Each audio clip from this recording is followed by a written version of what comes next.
জানাতে যুক্ত হচ্ছেন সহকর্মী জাওয়াদ মাহমুদ। জাওয়াদ মাহমুদ, আপনার থেকে একটু জানতে চাই, এই যে অবস্থান তারা নিয়েছেন, এতে করে যানবাহনের চলাচলের কোনো সমস্যা দেখতে পাচ্ছেন কিনা, বা সেখানকার নগর জীবনের মানুষরাই বা কি বলছেন?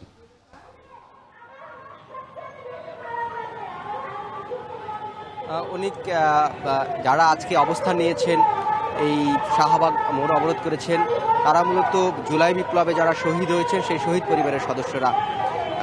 তারা বলছেন যে বিপ্লবের 6 মাস পার হলেও এখন পর্যন্ত কোনো দৃশ্যমান বিচার কার্যক্রম তারা দেখতে পাচ্ছে না এবং দ্রুত এই গণহত্যার বিচারের দাবিতে তারা আজকে অবস্থান নিয়েছেন। এবং আপনি আরেকটি বিষয় জানতে চেয়েছেন যানবাহনের বিষয়ে।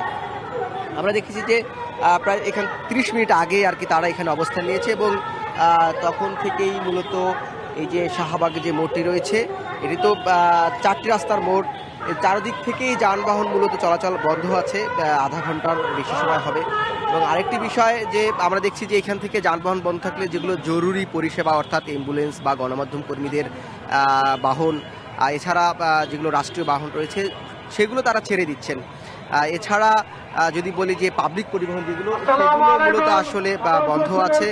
এবং আরেকটি বিষয় জানিয়ে রাখি, যারা এখানে অবস্থান নিয়েছেন শহীদ পরিবারের সদস্যগুলো, তারা বলছেন যে এই জুলাই গণ অভ্যুত্থান যেটি হয়েছে এবং যারা এই রক্ত দিয়েছে বা শহীদ হয়েছেন তাদের বিচারের কেন হচ্ছে না, এত এই 6 মাস পার হলো সেই প্রশ্ন যেমন রাখছেন। এবং তারা একই সাথে বলছেন যে অন্তর্বর্তী সরকারে ফেসিবাদের দোসররা এখন অবস্থান করছে, যার ফলে বিচারের এই ধীরগতি। এবং তারা বলছেন যে এই স্বরাষ্ট্র যিনি উপদেষ্টা আছেন তাকে অভিযুক্ত করছেন এবং এই অন্তর্বর্তী সরকারের ব্যর্থতা বলছেন যে এটি তাদের একটি ব্যর্থতা 6 মাস পার হলেও।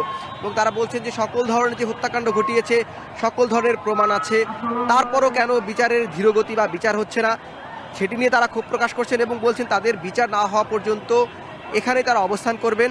এবং তারা এটিও বলছেন যে যতক্ষণ পর্যন্ত অন্তর্বর্তী সরকার প্রধান কিংবা কোনো উপদেষ্টা এখানে এসে তাদেরকে দ্রুত সময়ের মধ্যে বিচার নিশ্চিত না করার আশ্বাস দিবেন, ততক্ষণ পর্যন্ত তারা এখানে অবস্থান করবেন। এই ছিল আমার কাছে শাহবাগ থেকে সবশেষ। অনেক জুলাই আগস্টের গণহত্যার বিচারের দাবিতে সে সময়কার শহীদ পরিবারের সদস্যরা জড়ো হয়েছেন শাহবাগে, সেখান থেকে সবশেষ খোঁজ খবর রাখছিলেন সহকর্মী জাওয়াদ মাহমুদ।